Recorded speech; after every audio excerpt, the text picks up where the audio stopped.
This podcast is part of the Batman Universe Podcast Network, hosted by the BatmanUniverse.net. Check out everything related to Batman and the entire Bat family at the BatmanUniverse.net, including news and original content related to comics, movies, television, merchandise, video games, and more. Also, check out some of the other unique podcasts that TBU has to offer. Consider supporting this podcast by becoming a patron on Patreon. Even $1 can go a long way in supporting this content that you enjoy. Look for a link over at the BatmanUniverse.net to offer your support now. And now, on with the show. Salwete, this is Stella, and you're listening to another Batgirl to Oracle commentary special.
Is brought to you by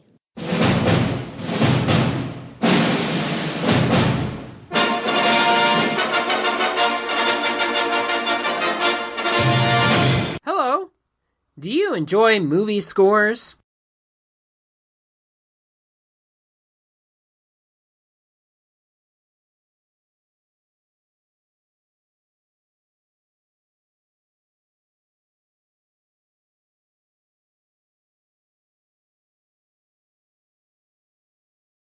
Do you like science fiction?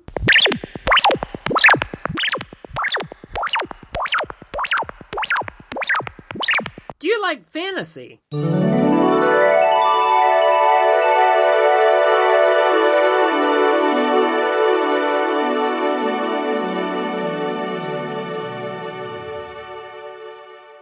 And do you like movies?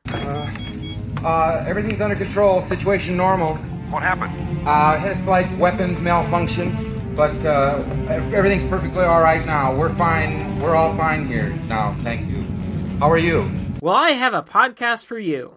Soundtrack Alley. It's a podcast where I take you on a journey through the time of my childhood and beyond to give you a glimpse into the world of movies, science fiction, fantasy, and other films that touch me on a personal level. You'll also enjoy interviews from film composers from famous movies from the past or even current times. Enjoy the interaction I have with guests on my show every so often, and check out other shows that share and guest spots. So sit back, relax, and let the soundtrack world wash over you, and check out Soundtrack Alley. You'll love it.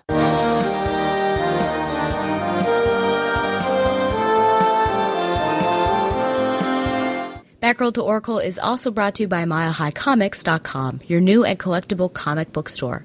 Mile High Comics has an inventory of over 5 million comics from the gold, silver, bronze, and modern age, and over 100,000 trade paperbacks.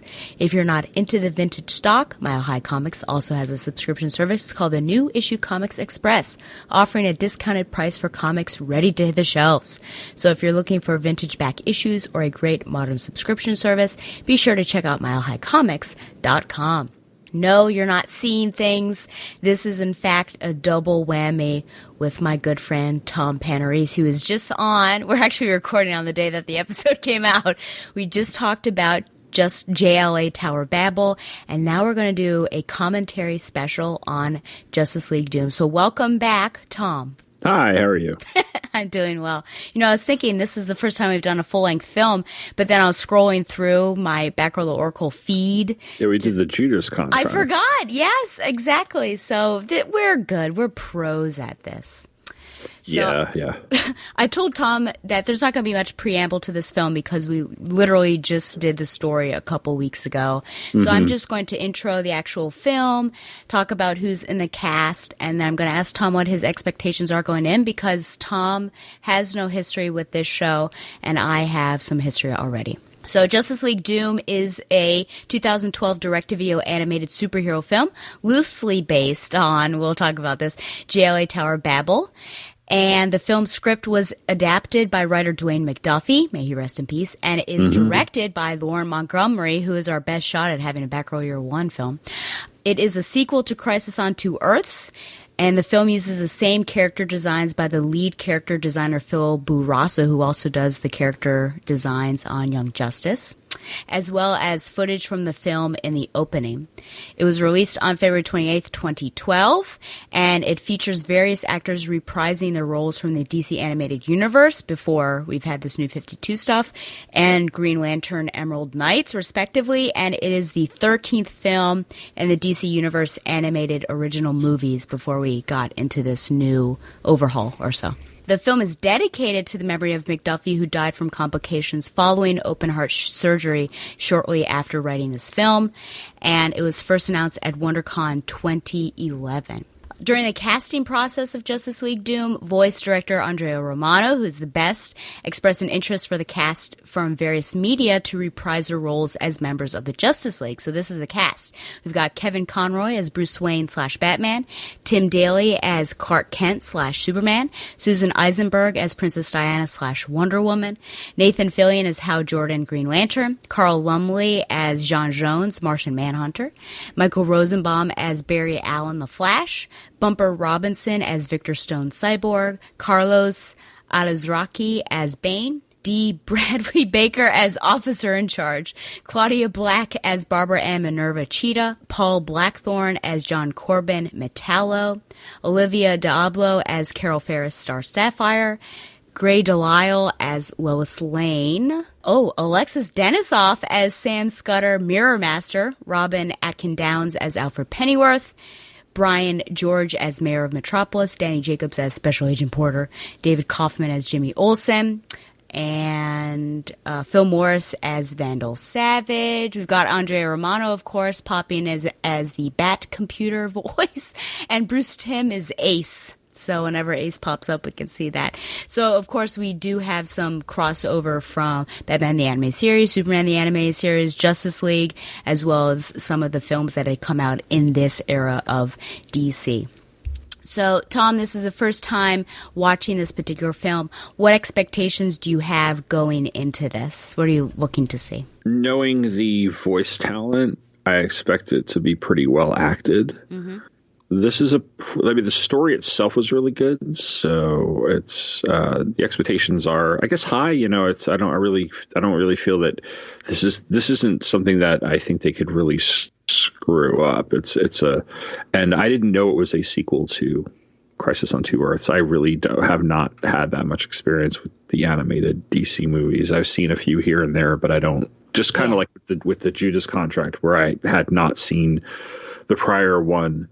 I didn't see anything before this, so I'm just kind of coming into this cold, so to speak, Yeah, and I think that's absolutely fine. Yeah, this is in the era where I really trusted the films that were coming out from DC, and I really liked Crisis on Two Earths, and I also very much enjoyed this, but I actually saw it before I read Tower of Babel, and then I probably watched it afterwards and saw and everything. So I'm interested to see what you have to say about it. It's been several years, I would say, since I've seen it, so I'm glad that there's space in between, and I'm glad we just reread that story. So I'm just looking forward to watching it with you, basically. All right. So we are queued up. We're watching on two different devices. So Tom's got his Prime, and we both, I think, are in the same space. Basically, the WB logo has kind of just appeared. It's like just floating down. Yeah. Tom's at 00. I'm using my Blu-ray, and it's at 04. So in case you're there. So before we begin, Tom, we always ask here for affiliated Batman Universe users what you're bringing with you to watch this particular film. I have a half glass of water and a Nightwing pint glass. Okay, sounds good. And I am bringing, of course, my Batgirl doll. She's always with me. And some pumpkin-covered almonds because, as many people know, I do love the pumpkin. Okay, so we're going to do 3, 2, 1, play. And that's what's going to happen. Okay, so 3, 2, 1, play. Got my subtitles on too, in case we need to. Yeah. I have my headphones to record with you over my earbuds that are plugged into my Kindle here that's sitting next to my computer. This is back when they had the old Hanna-Barbera looking DC logo. Like retro. This is retro DC stuff. Yeah. I miss the classic bullet. Here we go.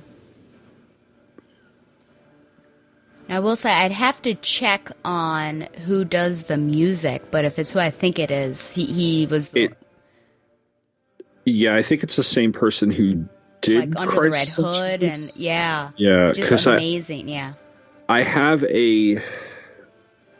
one of the pieces from the Crisis on Two Earths soundtrack on my iPod because somebody had used it in a promo. I think it was like probably Ellie or somebody. I was like, oh, what's that from? So I downloaded it, and I don't think it's a 1-for-1 match, but they took the same theme more or less and did a variation on it, kind of like they did with the Batman themes throughout the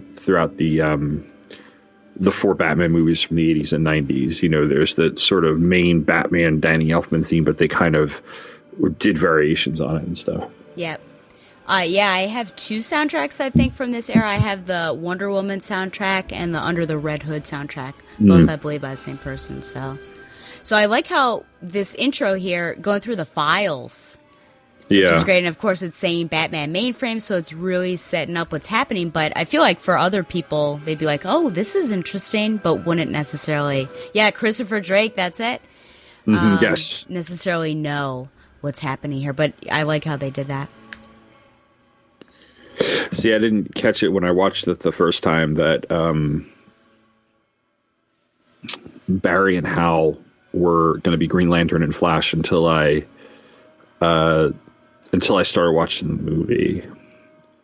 So I was waiting for like Wally and John Stewart. Yeah. So to have it, connected to almost the Justice League animated series. This would have been an interesting Justice League animated series episode. Yeah, it would have been. Yeah, and we've got a connection here, of course, with what we're about to see with these guys. Bum, bum, bum.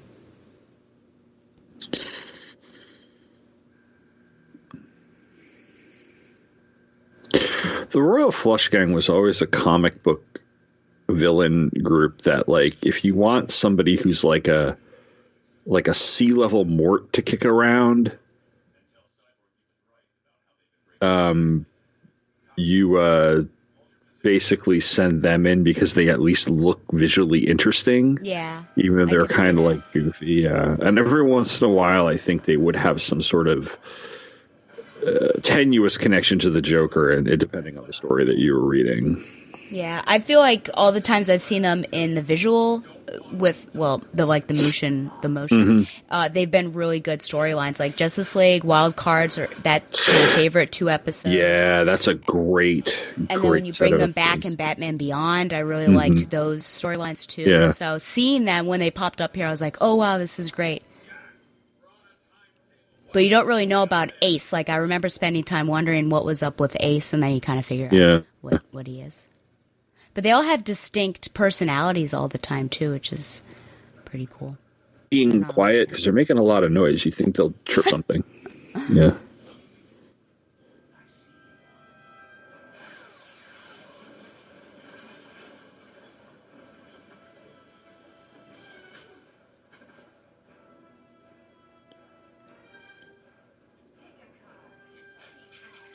Whew. Oh, man. Yeah, but unlike Gambit, the cards don't explode. They sure don't.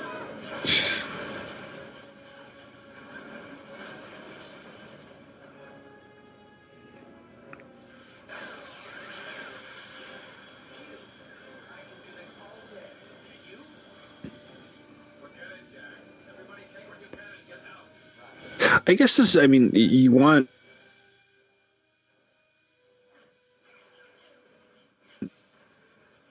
an opening.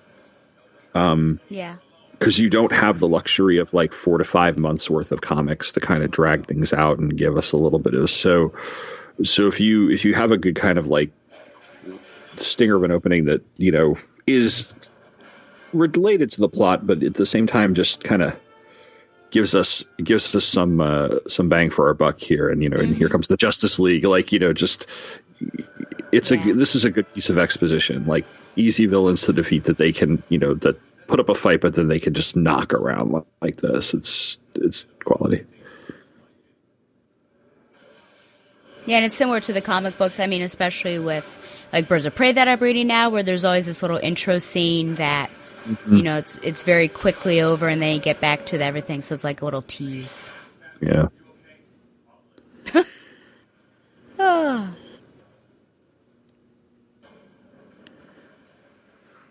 Now, have you been watching? Do you watch Young Justice?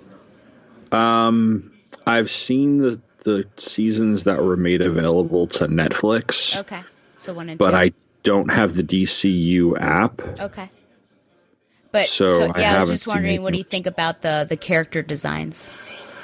Oh, here? Yes, because they're based off. It's the same designer who does Young Justice as well. It's actually, I like it. There were a couple of these. I think there was like the Superman Batman one that introduced Supergirl.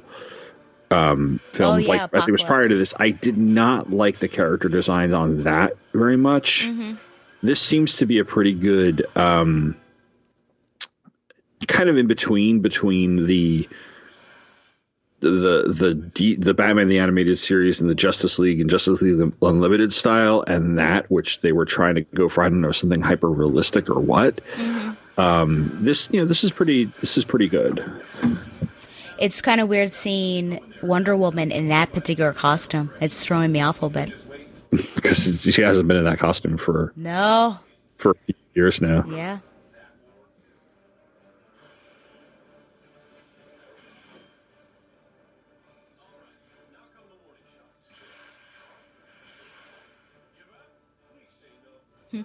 How long is the hallway or stairway or wherever Lantern is chasing her? I think it's a circle. Okay, so I suppose all right. Never ending. So they're just kind of going around a circle. But they just showed something and it looked like it was circular. But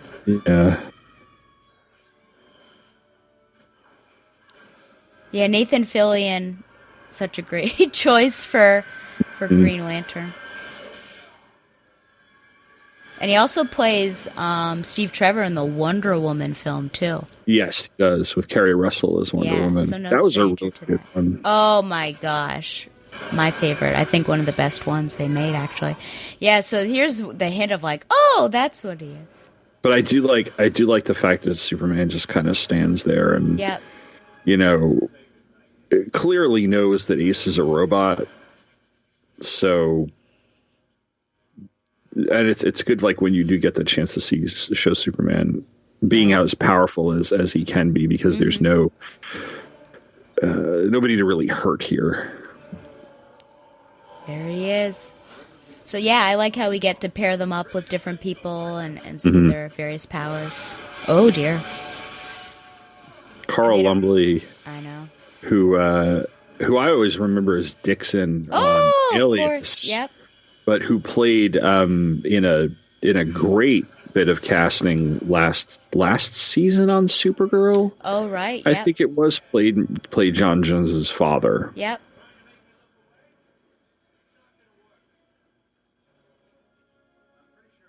I like this effect of the Flash phasing through the wall.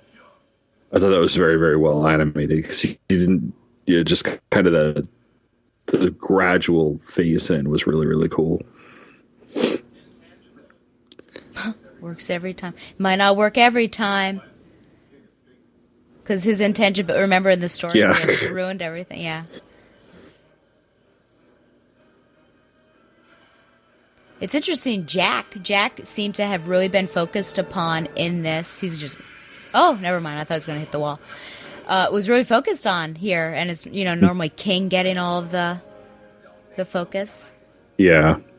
Here we have Cyborg. Booyah!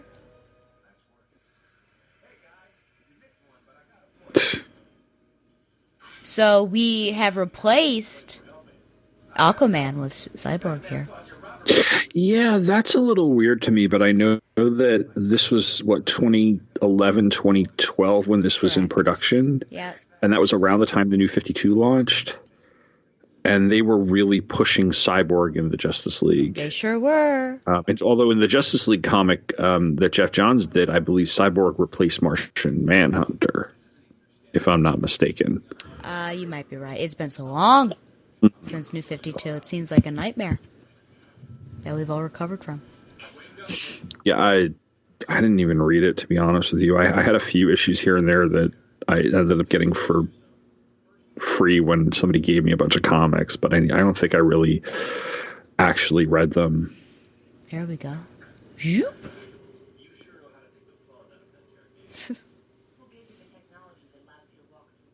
Kyle's your favorite Green Lantern, right? Yeah, depending on the era, depending on the story. I always really liked Kyle because Kyle was, I mean, Hal, and I started reading in the early 90s, so it was still Hal, Guy, and John. But I really liked Kyle in terms of, what, having been there at the beginning with him and then kind of going through his whole story arc. I always thought that was really, really interesting. I don't have anything against Hal Jordan, although sometimes I think he's overused or can be a little bit, one note, but I think it just depends on who's writing him. When does Wonder Woman have a healing ray? Oh, I know that in the comics, the Amazons have, I believe it's the Purple Ray, which is Paula is the name of one of the Amazons who has it, and they can use it to heal people. And that's like an old conceit, like it was from like the Silver Age, maybe even the Golden Age. It's been around for a while. Because I remember an issue of New Teen Titans, I think it was number 11, where at the end of issue 10, Gar is pretty much killed by Deathstroke, and they take him to Paradise Island because it's a pre-crisis, and they put him on the thing and they zap him with the healing ray and try to save him. Wow. So we're already starting to see Batman, of course, self-reliant, not willing, just leaving his people. I always love how they animate Alfred with this kind of like half glazed look on his face, like always so over your bravado. Yeah, and that he could probably fall asleep at any moment. Yeah. But yeah, I appreciate Alfred that he always steps. I mean, he does not take any of his crap, basically. When do you think Alfred sleeps? You can eat while you brood. I just wondered.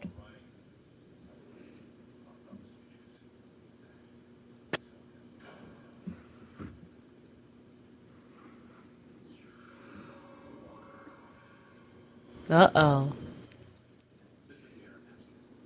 Well.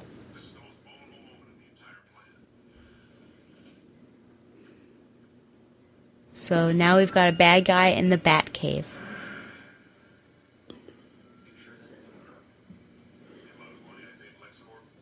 Using your typical spy movie high-tech gadgetry to steal all the data from the and of course it's from Lex Luthor. Yeah.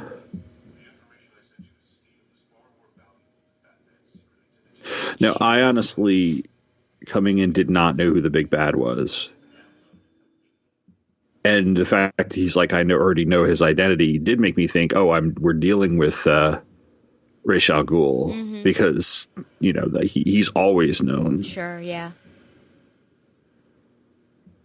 So I guess he escapes by going into the mirror and moving to another place? And then to another mirror. I guess it was a mirror world. Yeah, it's been a long time since I've read Mirror Master in a comic. Here we have Bane, small Bane, oh dear, and a ginormous alligator. This is a very, very large alligator. In the bayou. Uh-oh, now he's getting large. Oh dear. This is who played him in wasn't it like Hector? No. In the Nolan movies, was it Tom Hardy? Oh, yes, Tom Hardy. Yeah, this is kind of like I like the fact that they had he was always South American or Latin American, Central or Latin America. So I don't remember where that country was, where he came from, but it was somewhere in Central or Southern South America. And having him change to this British guy with this crappy accent filter thing was just not a good idea for that. But then again, that movie I didn't like that movie. So I think everyone was shocked when he first spoke. Star Sapphire wearing the very revealing Jeff Johns era one costume. Love the old school Super Friends Legion of Doom Of course, yeah. nod here. Which and is the now gates, important in DC Comics. Yeah, the gates opening is very reminds me of the opening of Return of the Jedi, but Oh, true. Yeah. On Dagobah? Or no, on no, Tatooine and Jabba's palace. Yeah. It's interesting they gave Cheetah some clothing. Maybe they didn't want people to feel like she was naked. Kind of in the same way that they would do that with Corey. Although Star's got the very, very reveal. She's got basically Corey's like New 52 costume. So here we've got Vandal. What do you think about the replacement of Raish with Vandal Savage? It probably works. He's the type of villain that has the power, influence, and history to be that type of person. I mean, I guess, you didn't want to Luther. I don't know if Luther would work or the businessman iteration of Luther would work, because Luther in the old Super Friends cartoon was like kind of mad scientist supervillain Luther, and he ran the Legion of Doom. But I could see this. Like, he's like, I want to be a world conqueror type. Sure. So why get rid of Raish? Like, would he not work with this crew because he likes to do things on his own? Possibly. In universe or out of universe? Out of universe, I wonder if he was just off the table as far as maybe they weren't allowed to use him. Because of whatchamacallit. Batman Begins. Yeah, or maybe there was a reason I don't know, maybe there was a reason in the universe that Vandal Savage works better. But I mean, I think it's a halfway decent swap out. Yeah.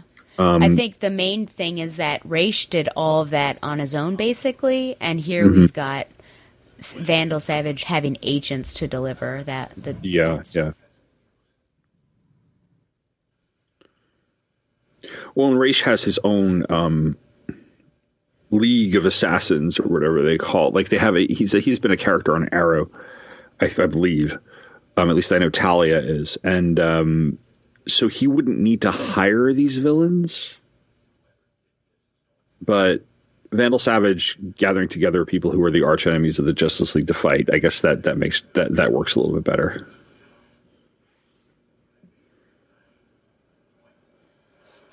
Oh man! I know what they would do that. I know what they're going for with Bane, like transforming into the monster when he presses the button with the venom, and it works for a cartoon, but it is really unrealistic. Yeah. There he is.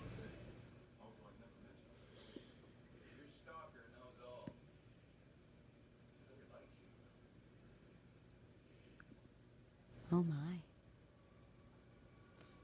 Ooh, doesn't like the fire. He does like Oreos, though.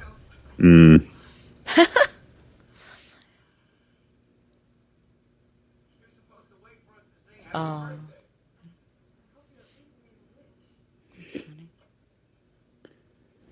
Don't trust it.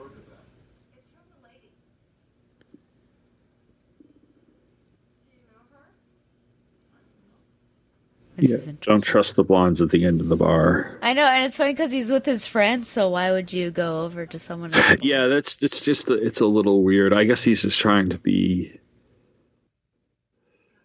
nice.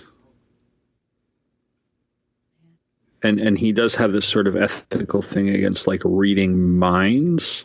Yeah. But considering who this person actually is, I can imagine that his or her thoughts would be shielded or muddled by a scan, Yeah. Dun dun dun. Oh, here we go. These two.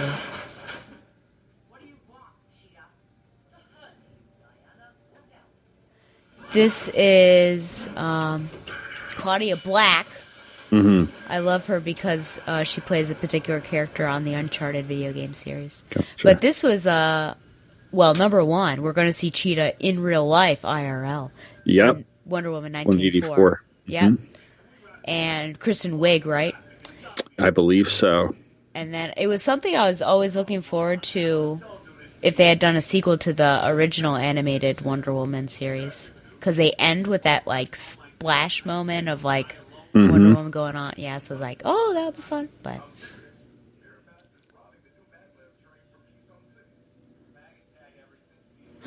there he is. Barry.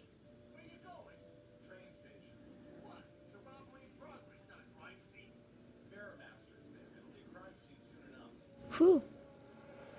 So everyone basically is paired up with people that they have some sort of personal connection to, which makes sense. Yeah.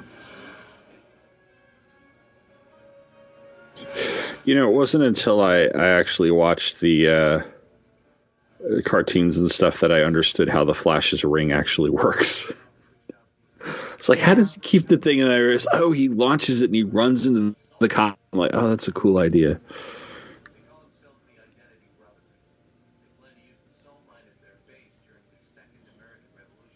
Ooh. Sound like alt-right or something. The second American Revolution. American Revolution, yeah.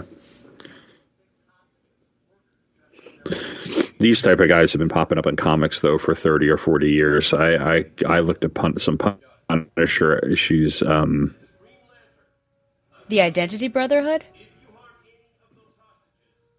Like or these types of guys, these these crazy white supremacist militia groups that live on like compounds out in the middle of like Oregon or whatever, or somewhere, because he, in one of the early issues of Mike Barron's Punisher, he runs across them. I guess people just never really thought that they would come back into vogue. Maybe I mean, they were always there. You know what I mean? Like, they it's were not there. as relevant as it is. No, gain more prominence, gain mainstream coverage as opposed to just being kind of on the fringe where they are. This whole train sequence reminds me a little bit of Spider-Man 2. Oh. That's the one, right? He stops the train and... With Doc Ock. With Doc Ock, I believe, yeah. Yeah.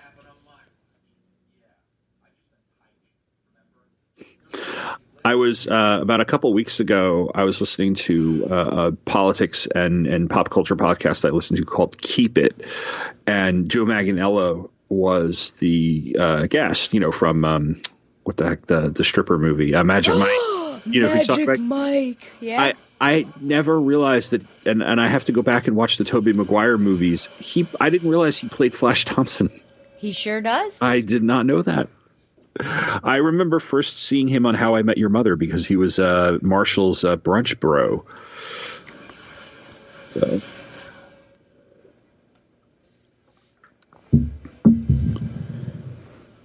this is a very, very classic sort of bit that the Flash is going through. It's like kind of a play on the whole Hall of Mirrors gambit. Which one of us is real, that sort of thing. So I appreciate the way that they're doing a new way of showing it.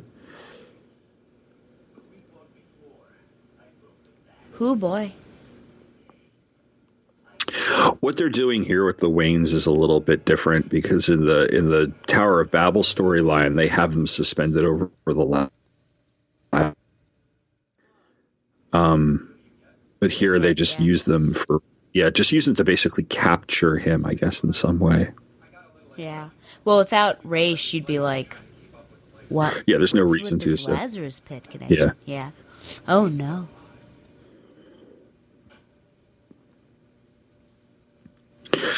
At a glance, I thought this was somebody important to Barry, but it's just a passenger on the train. Yeah. An NPC, as they say in the gaming world. Oh, okay.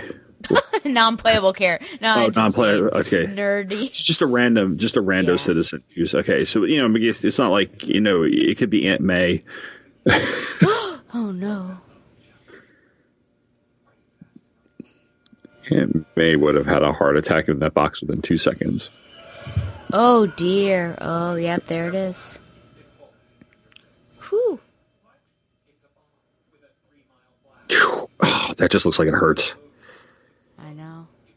And now we're in a Keanu Reeves movie. Dum, dum, dum. You know, that's the bus. true, yeah. The speed. Do you think Yeah. this is a little lethal for Mirror Master? I mean, all of the people seem like they don't do this kind of crazy stuff. All of his little rogues.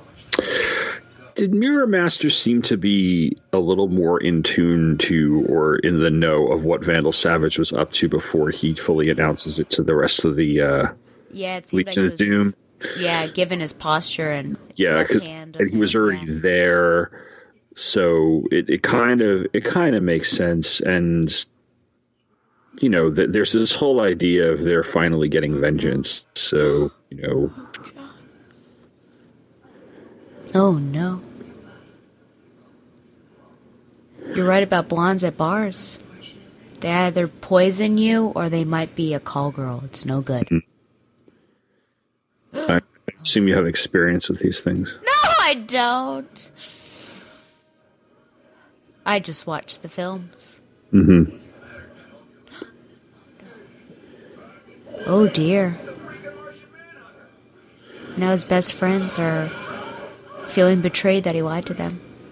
Well, okay, so did they establish in the previous film that, like, he was always undercover and that nobody knew who he was, that he had a secret identity? Because I know the John Jones secret identity is something that Right. didn't always get used in the comics after a certain point. Oh. And the secret identity on Supergirl, they maintain it, and I swear they maintain it so that they don't have to do the special effects every episode. Yeah. So I swear they keep him as John, as human form most of the time because, you know, budget. Yeah. It's been a long time since I've seen, so I wouldn't be able to say. I like how his friends stuck by to, like, they didn't just run out. The lady actually tried to help him out, and then Yeah. man, yeah. Jimmy Olsen looking a lot like Archie Andrews right now. Oh. And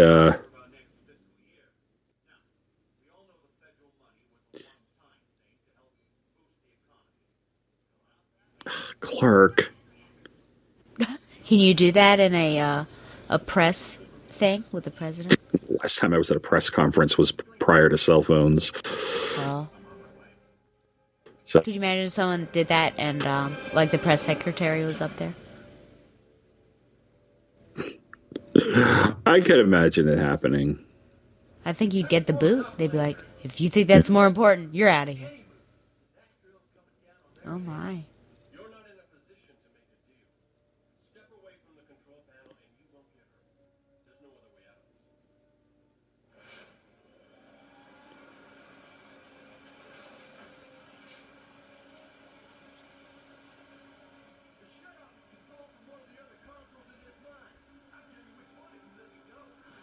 Oh, they always have the backup plans, don't they? Of course.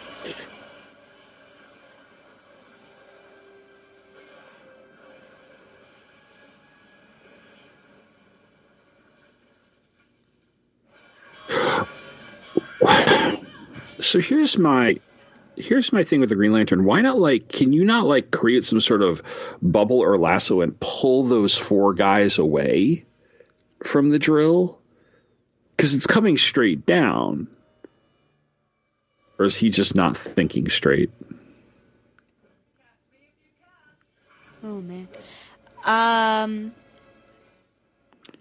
Yeah, I'm not sure. I guess it's just kind of yeah. playing his arrogance, so to speak.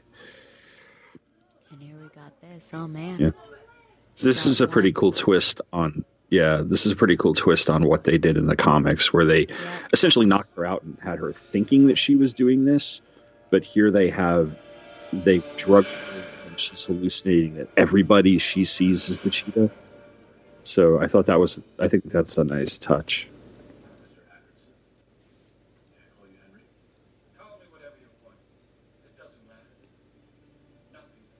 Oh dear. He's a nihilist.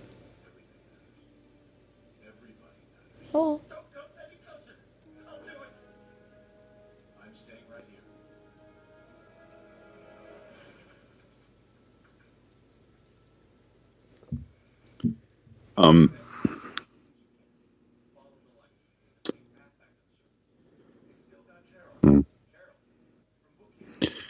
Carol Ferris?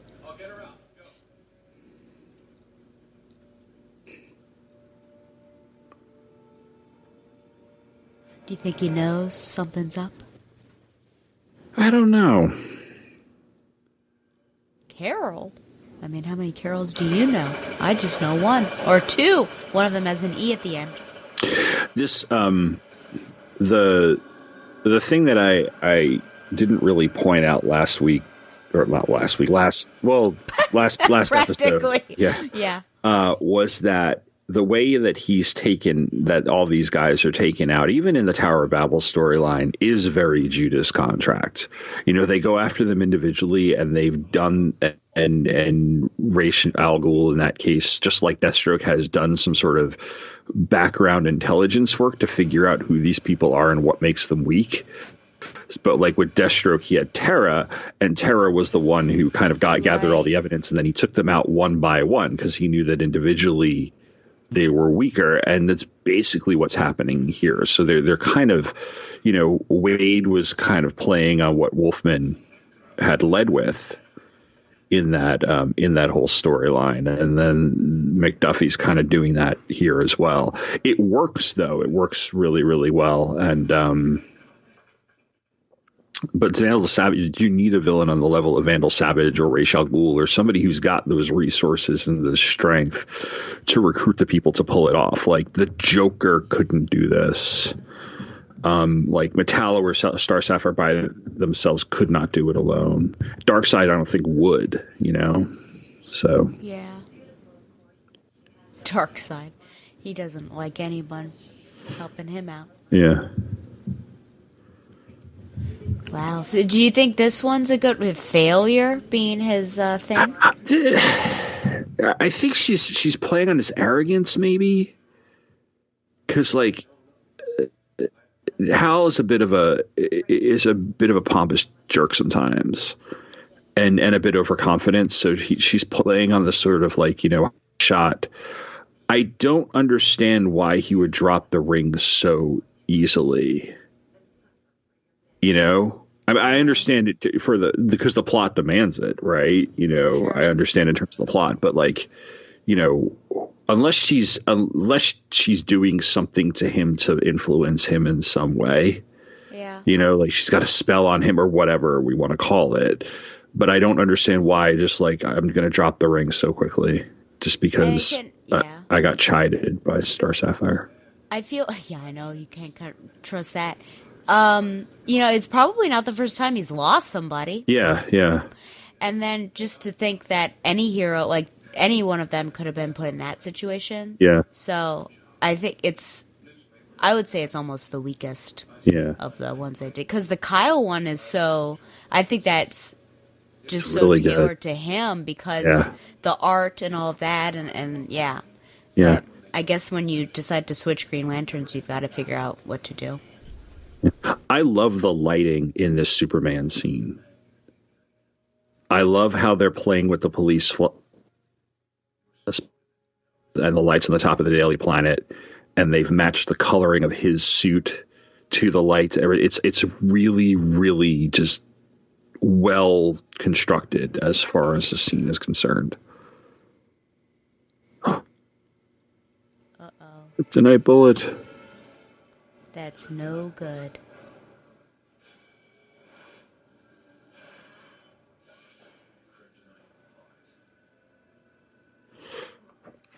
Again, Metallo works for this.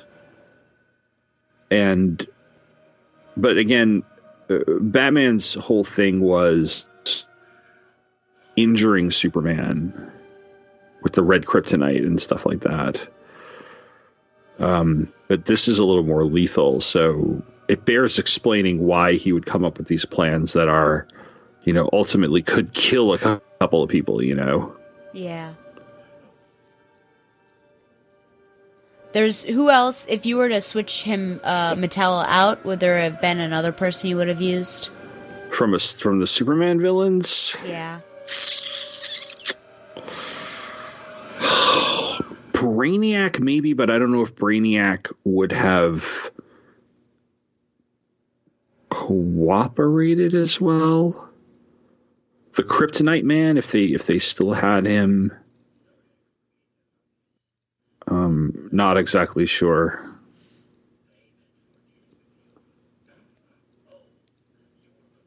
Oh no, how horrifying. You know what? I was just watching last week's Riverdale, and they, as part of this prank at the prep school he's at, they locked Jughead in a coffin, and there was this whole thing about him trying to claw his way out of the coffin, kind of like in that movie The Vanishing. So yeah, this was it was kind of they did a whole thing on like different horror movies and stuff like that. Riverdale's like a nutso show. It's just so crazy and so hilarious.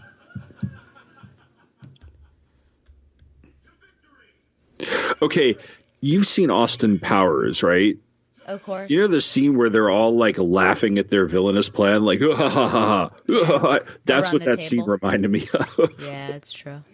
To victory, man. So let's see here. Of the plans, which one are all of them lethal? With the exception of Hal. Hal is emotional, and Barry's lethal. Yep. John is not lethal to him, but it could be lethal to others. Yeah. Diana could possibly be lethal. It could be lethal to her because she's going to overwork herself and give her a heart attack, but it could be lethal to other people because she's going after normal citizens. Clark, the kryptonite. Yeah. Batman, not well. I mean, if he suffocates, but Batman's more psychological. But the plan to take Batman out was not Batman. Sure. Right. Yeah. Okay, so we've got the same thing of like 4 or so out of 6. Yeah. But Cyborg hasn't really played a part yet, has he? That's because I don't think they planned for him. I see. They planned for Aquaman. The idea that, so I did the idea, wasn't the idea that like when they stole this stuff from the Batcave, Batman had not done the background on Cyborg yet? Oh, wow, that seems out of character. I could, it's like he's so new that he hadn't gotten around to it yet.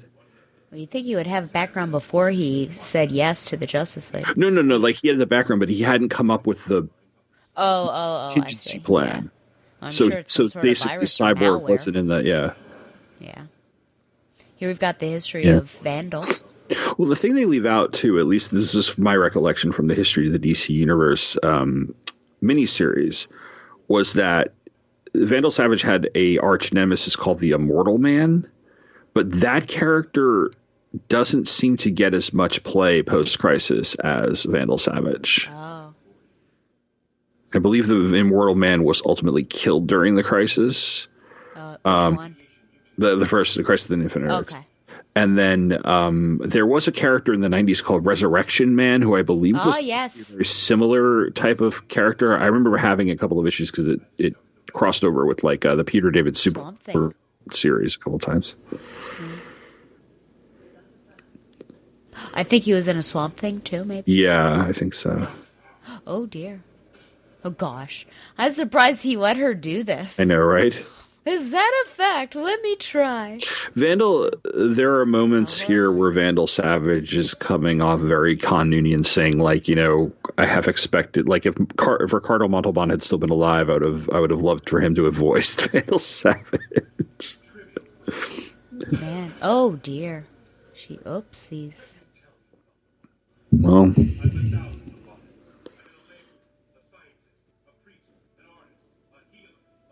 man.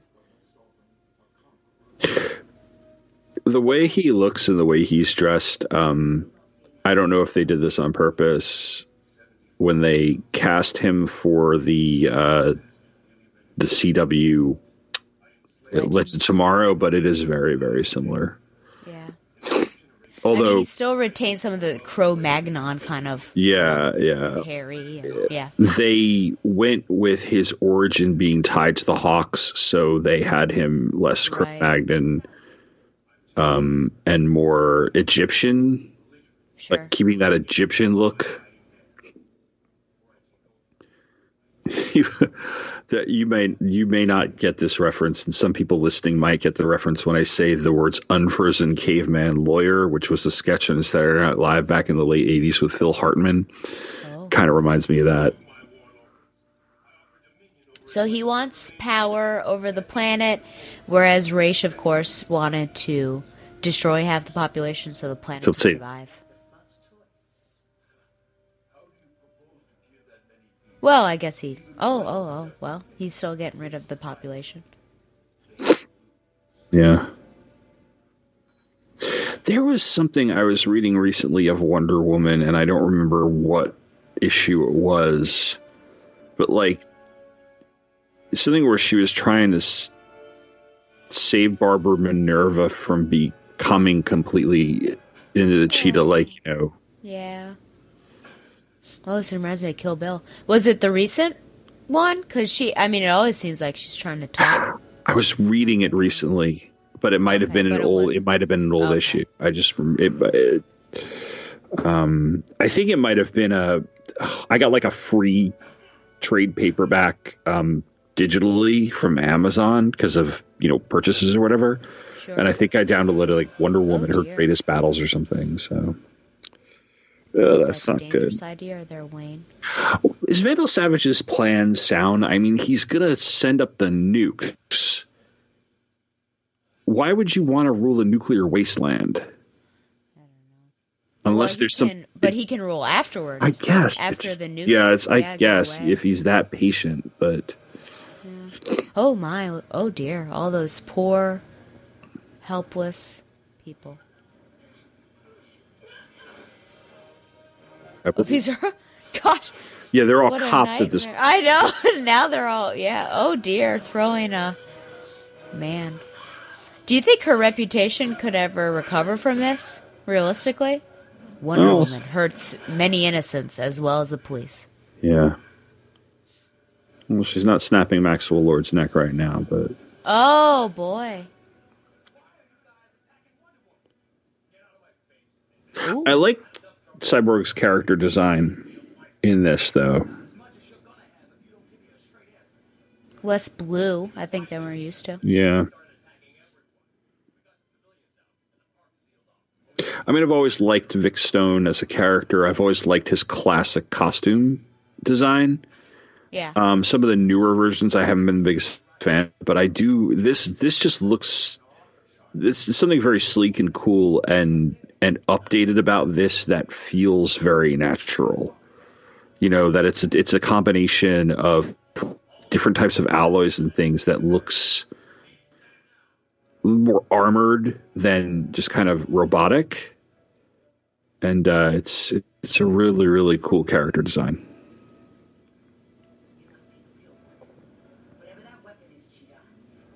Man alive.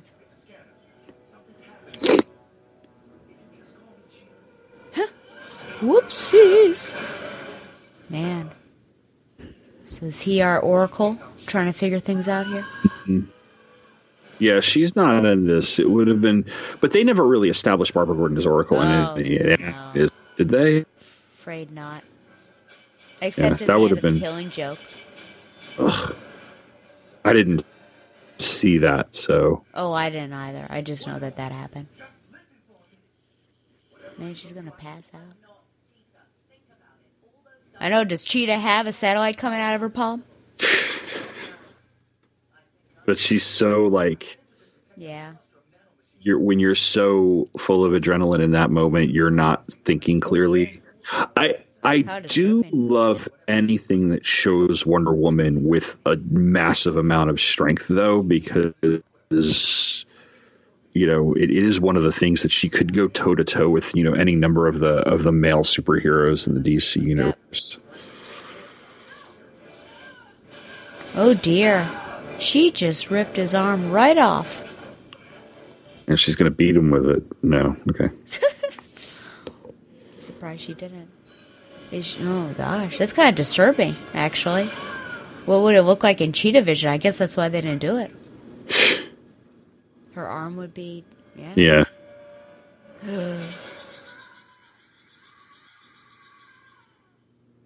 The white sound thing.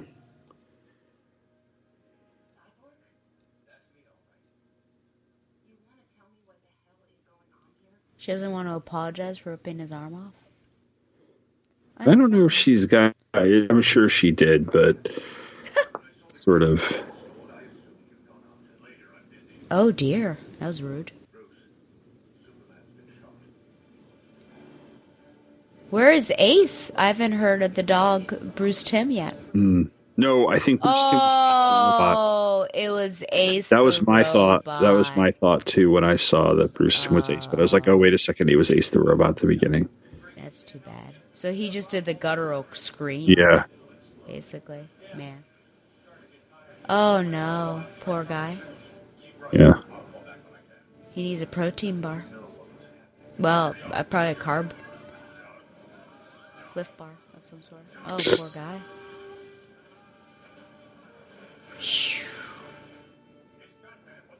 Well, at least he headed for the water.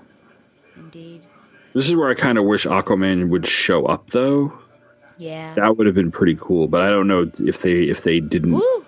If Aquaman had appeared in something prior. It's me. I did this to you. Yeah. It's so quick, though. There's not a lot of weight to it. Yeah. It's just like, by me, and then he goes off. You kind of want it to be a bit heavier. I guess if this were like if they were doing this as a TV series over a couple of episodes, maybe like 3 episodes, they'd have the time to have the Justice League more out of commission and Batman having to, deal with this and give it a little bit more breathing room. But the fact that this is not even an hour and a half's worth of a movie, they have to do what they can to be efficient with it, Yeah. It's interesting that he's got these contingency plans, but he has the contingency plans for the contingency plans. But I guess he's coming up with those on the fly. Yeah. But, go to the iceberg. Hey, there's a serum that you need to inject Jean with. All of it, yeah. I could imagine, though, that if these were his plans, that he also had the fail-safes, he had the outs. Like, he never intended them to be... He intended to be debilitating for, the time that they were debilitating. Yeah. But or then, fatal. Yeah, he never intended to be fatal. It was basically like, this is how I knew exactly how to get my plan out of there, so to speak. Which makes it makes his character a little bit better in this than it does in Tower of Babel. Yes. Because there was no stopping the stuff that went down. Yeah. So he has the the escape button,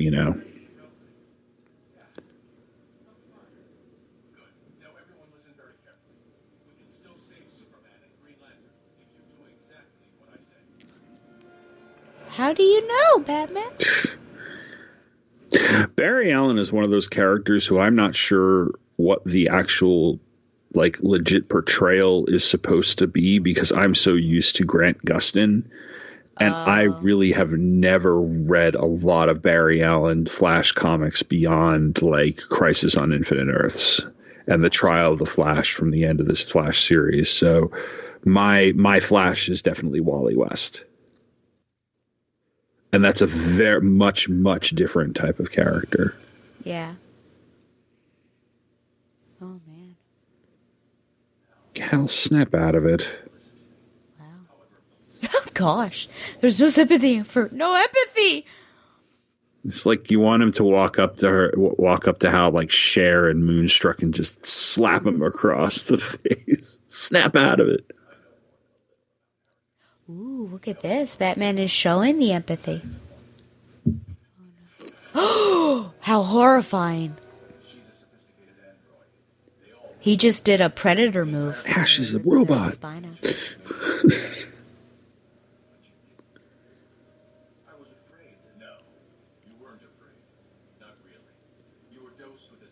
Oh, my. Interesting. Interesting. So now it totally makes sense now that he would. I'm glad that, and I've always liked McDuffie as a writer, especially on these things. So it totally makes sense that he would have had them explain, okay, this is how he was able to drop the ring so fast, you know? Yeah.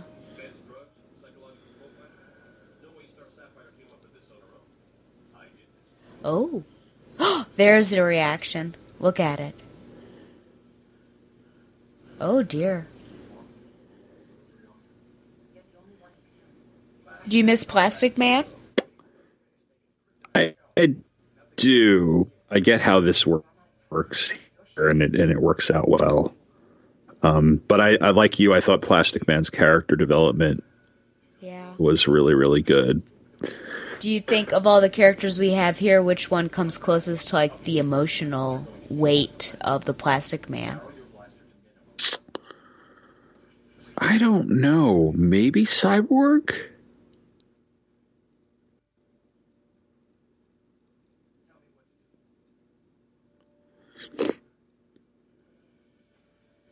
Grey DeLisle, who plays Lois, is one of those voice actresses like Tara Strong, who's just been in a million things. She was Wubsy on this cartoon Brett used to watch when he was like in preschool called Wow Wow Wubsy. She's been in a lot of other things. Whenever I interview her and Tara Strong's around, oftentimes they do it together and they just like devolve into all their voices. Because I think they're on the Fairly Odd Parents. So you've got that. It's just like watching something live. It's amazing. I hated that show. Oh, I don't. I've probably watched it in pieces. I hated the family of Fairly Odd Parents. So Martian Manhunter kind of did a Plastic Man thing. He did. He filled the Plastic Man role. Yeah. He had to go into Wonder Woman's ear. Yeah. Uh-oh. Intervention time. Where's the banner?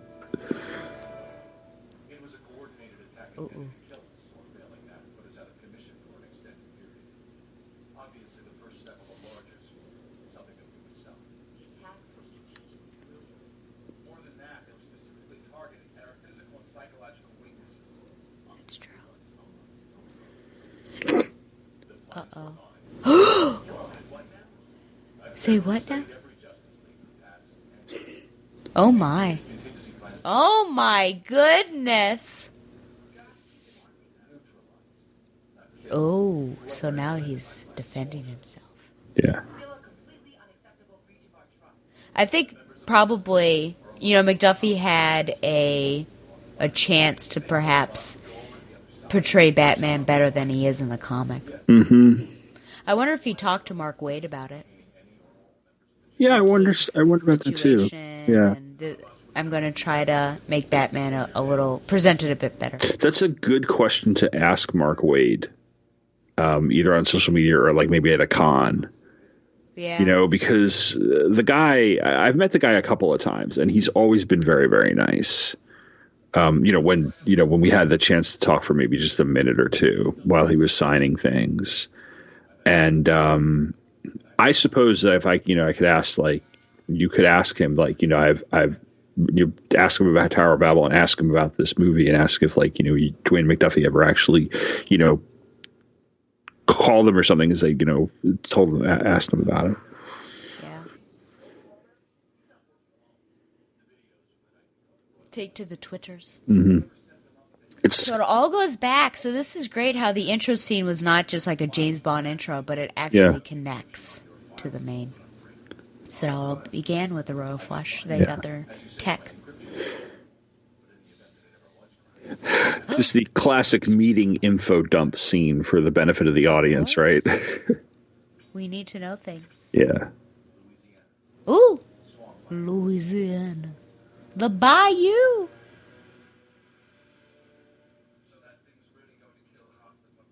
Of course, Metallica.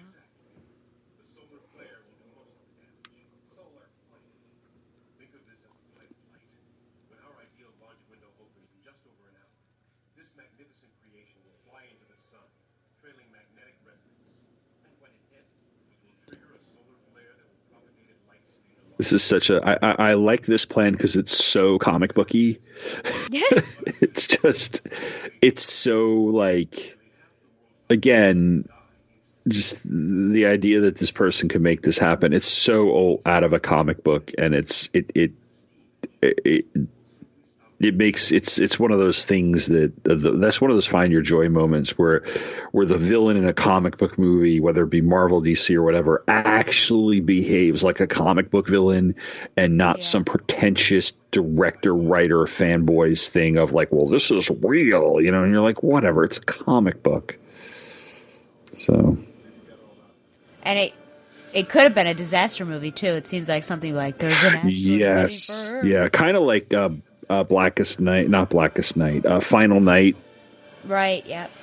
And we also had like Contagion was kind of the same way, remember? Yes. As was Cataclysm. So which again, that was such a '90s trope too. That was so many disaster movies in the '90s. Some of them good, some of them absolutely awful. Volcano. Hard Rain. The Core. Yep. Armageddon. God, that movie's awful. So this is, I liked how they did the little speed by and got to see everyone and up against everybody else.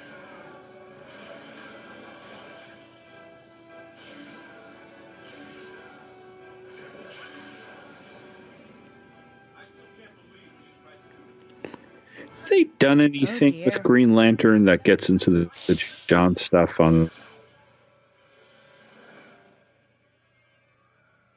That gets into John stuff, what? Have they done anything with Green Lantern in the DCAU that is basically like the Jeff Johns, color spectrum, Care Bear stare type of thing? Besides maybe the animated series, the Green Lantern? Yeah. I don't think so. Yeah, because I saw First Flight, the movie that came out, the animated movie. Yep. Which was pretty good. Really? I disagree with you. That's interesting. I enjoyed it. I thought it was all right. Okay.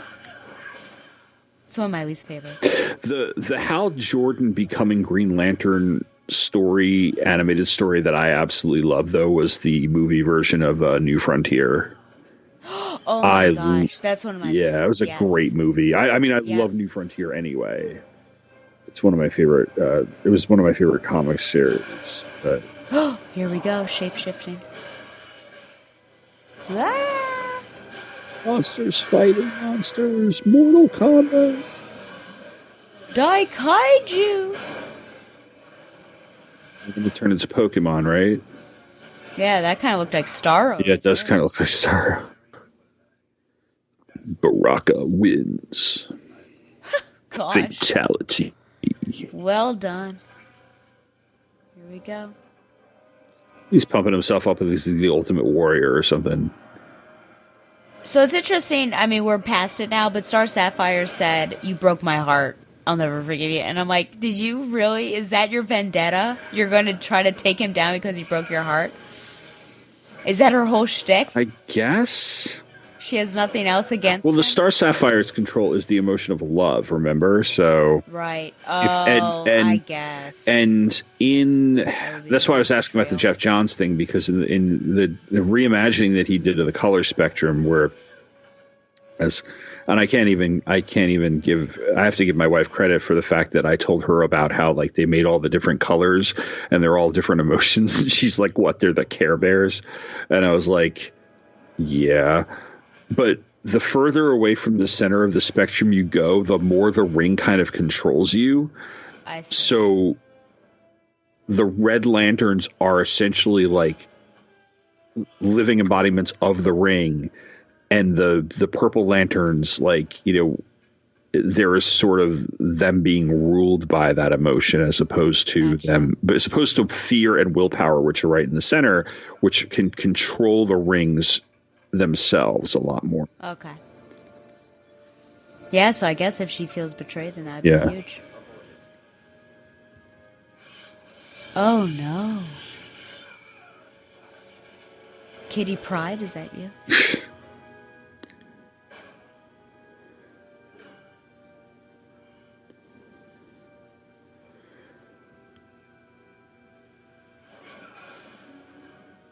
This kind of reminds me of, I don't know when the last time was you went to see a film in the theaters, but you know there's that scene with the M&Ms Yes. about to launch, and then they're like, you need to turn off your cell phones.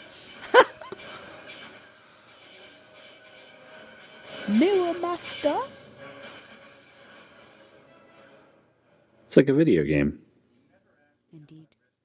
Like a classic one, like Centipede or Galaga, or, you know, it's... Yeah.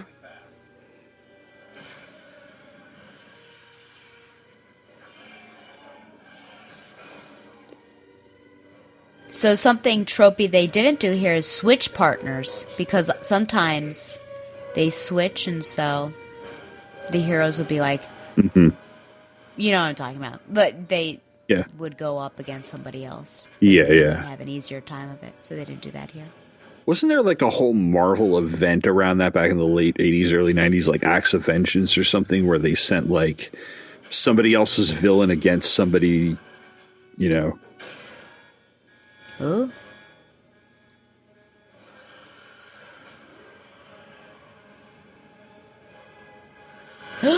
The fire!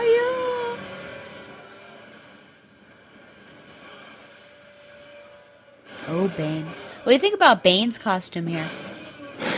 I always liked the original Bane costume. Ooh. I never really, when Bane first came around, it took me a while to actually like the character until I finally like read, you know, I remember when Nightfall came out, I really hadn't read, or I'd flipped through Vengeance of Bane. But then when rereading Nightfall in recent years and reading Vengeance of Bane and Vengeance of Bane 2, I'm like, you know, I really like the character a lot more. And I like the whole Mexican wrestler mask and everything like that. Yeah, the whole addiction to venom and stuff. I thought it was a pretty cool idea. And he's in my favorite Batman film. Ugh, that's right.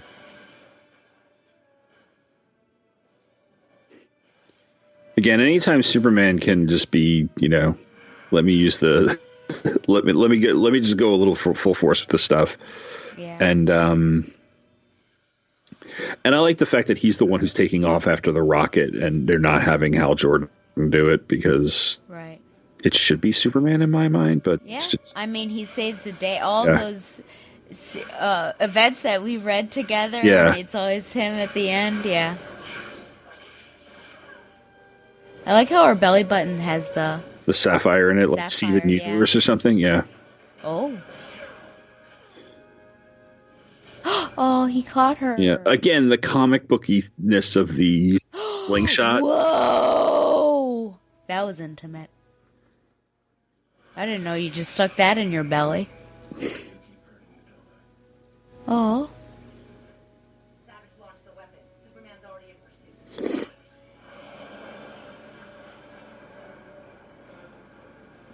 Dun, dun, dun, dun, dun. Easily be able. Wow. That sounds like some arrogance right there. Uh-oh. Whoopsies. Somebody had contingency plan. Oh. I know. Oh, launching several different to set off the solar flare. Right, yep. Where's Supergirl when you need her?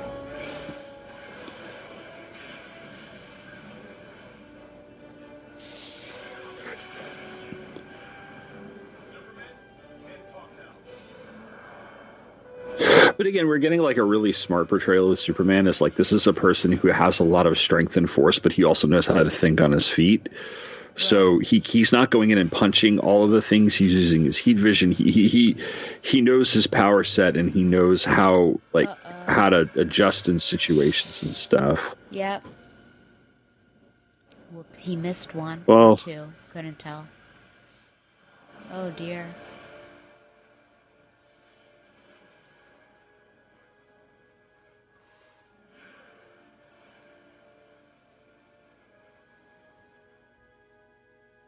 See if I can't. It would mess with his powers too, wouldn't it? Yeah. At least according to Smallville. I can imagine it would probably disrupt his powers in some way because it's just a lot of like maybe feedback or something. You know, I don't know how his powers interact with the sun in various ways. Here we go.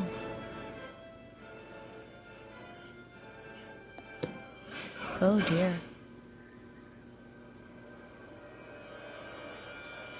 I don't really know what his fighting prowess is on the list of villains. How good Vandal's have. Well, apparently not. He's just Being immortal, I can imagine he's very skilled, kind of like something out of Highlander.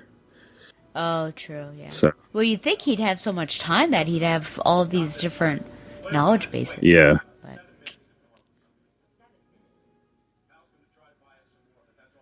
oh, no.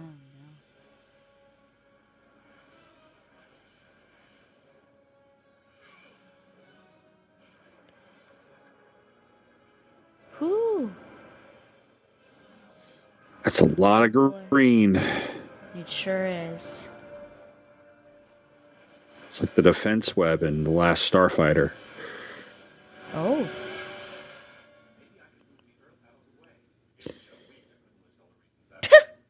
If we had a week. Oh, boy. My question, I guess, is like how sustainable is the flare? Like how long was this flare supposed to last? You know? Yeah, I don't know. And he just expected one side to be toasted, but because of rotation, I feel like if it does last, you've just destroyed the whole Earth. Yeah. And there's no one to rule. Oh, that's right. I've suddenly remembered what they do here.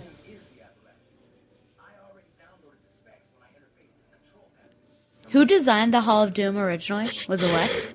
I want to say yes. It just kind of, I don't think they ever had like an Origin of the Legion of Doom episode. I think it just existed. If they did, I don't remember it. I haven't watched Super Friends in many, many years.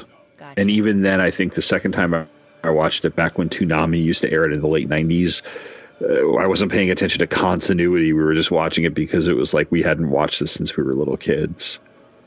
So it is original to the Super Friends, and then it was brought into the comic? Yes. Okay.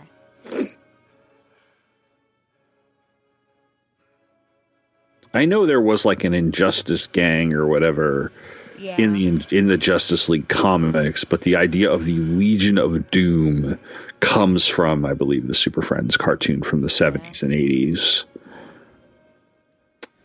It got referenced. The headquarters showed up in Kingdom Come as well, because remember the gulag that they built to house all the hero criminals and stuff like that is looks like the Legion of Doom's headquarters, and I'm pretty sure that's because of Alex Ross, because I think he's a big Super Friends guy. So it's amazing all this is happening within 6 minutes or so. They are the Justice League. Indeed. And that Hal didn't pass out from the effort. Here we go. Uh-oh.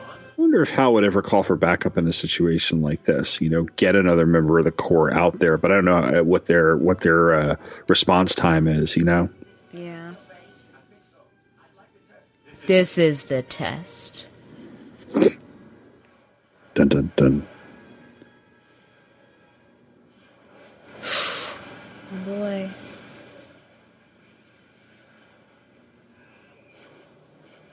So is this thing supposed to do kind of collect the radiation and create a shield around it? Doesn't it make everything... Like turns it all like cloaks it. It's intangible and it passes right through. Yeah, it was you know what it is? It's the device. I didn't realize it until I just realized what it was doing. Yeah, they're his friends. It's the device from the very beginning of the movie that allowed the Laura Flush gang to pass through walls. Why I didn't get that until just now? Probably because I was looking at things blow up. Of course. Yeah. Hold. So it was just a minor flare. Yeah. I don't know if that's realistic or not, if we have any astrology. Like I said, it's a comic book. there. Well, I expect my comics to be realistic. Here we are. Now it's time for the judgment of Batman. How do you think they'll vote? I predict it's ending the same way the comics did. Batman's there. This meeting could have been an email. Oh dear. I don't like the. Okay, I agree with you. No. At first I didn't like, but sometimes people do too long emails and it gets out of control, and we should have talked about it in person. And then people hit reply all. Oh, I hate that. Oh, Victor's a full-fledged member. This was an initiation. Uh-oh. Do you think this is uncomfortable for Batman? Uh-oh, let's hear this. Oh my gosh. I do it again. You've got to be kidding me. Oh no. Bat jerk strikes again. Pretty much.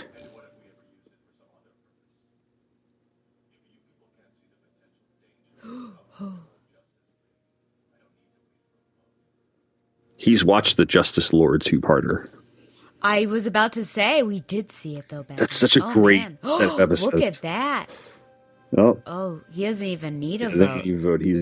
He's walking away. Do you think that was too easy? I said, good day, sir. Yeah, I don't know. Who do you think of the two new people? Wait. Well, how do you think John would... No. How do you think Cyborg would have voted? I don't know. He's the wild card. Yeah.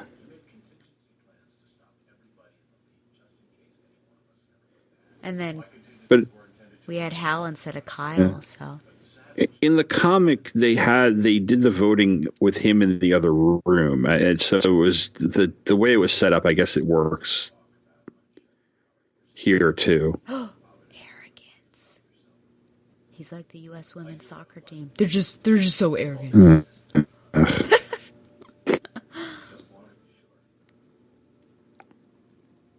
Oh, it's a BFF ring. He wants him to marry him. Oh. Look at that. Bruce, will you marry me? I wonder if he would say yes. I'm sure there are lots of Slash fanfics out there that have... Probably. Oh, man. Well, there's the BFF moment. Captain that Pissy we Pants about. there, yeah. Yeah. Okay.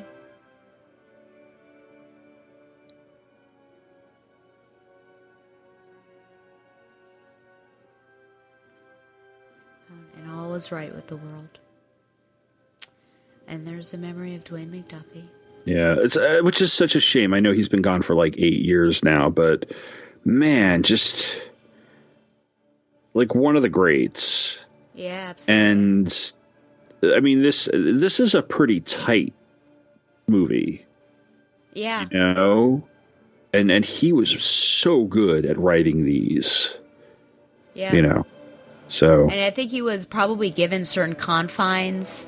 yeah. And I think you're probably right that they weren't allowed to use him, and so he had to come up with something else. Yeah. And then how do you manage that? So Yeah. with the changes, were you upset that it did divert so much, or do you think it worked out well? No, I think it worked out well because you got some really, really good villain fights. The conceit behind it of Batman planning, to take down the entire Justice League if he had to was still there. It was just done in a slightly different twist. But then you had almost like a classic Super Friends type of scenario with the Legion of Doom. Right. No, I thought it was a really good movie. But and the thing it is like I like the other stories, so it's not a case of preferring one over the other. Just independently of each other, they're both really, really good. I would agree. I think it's not a faithful adaptation, but it takes like the general idea and spirit of what Tower of Babel was and puts it towards, or has a new situation and has it suit that new situation, and I think it's very successful in what it does. So if you're looking for something that's like comic to film, you're not going to get it. Yeah. But I think the whole spirit of Tower of Babel is here with Justice League Doom. Yeah. Well, you're also talking to somebody who is very divorced from the idea that the source material has to be honored every time you do something like this. So like I look for the entertainment value first and whether or not it's a well-written piece of film or animation or whatever we happen to be looking at. And then I look to see how faithful they are to the characterization or whatever we want to call it and stuff like that. So, so I'm not the right person to play continuity cop when it comes to adaptations of DC properties, even though I've been reading DC comics for the past 30 years or so. So, because it's just kind of like, and maybe I get that from the Marvel movies because I really have a huge blind spot with Marvel outside of the X-Men. And so I am that fan that people probably hate. I really like the MCU films. But I don't have any skin in the game when it comes to whether or not these are the comic book characters that they expected to see.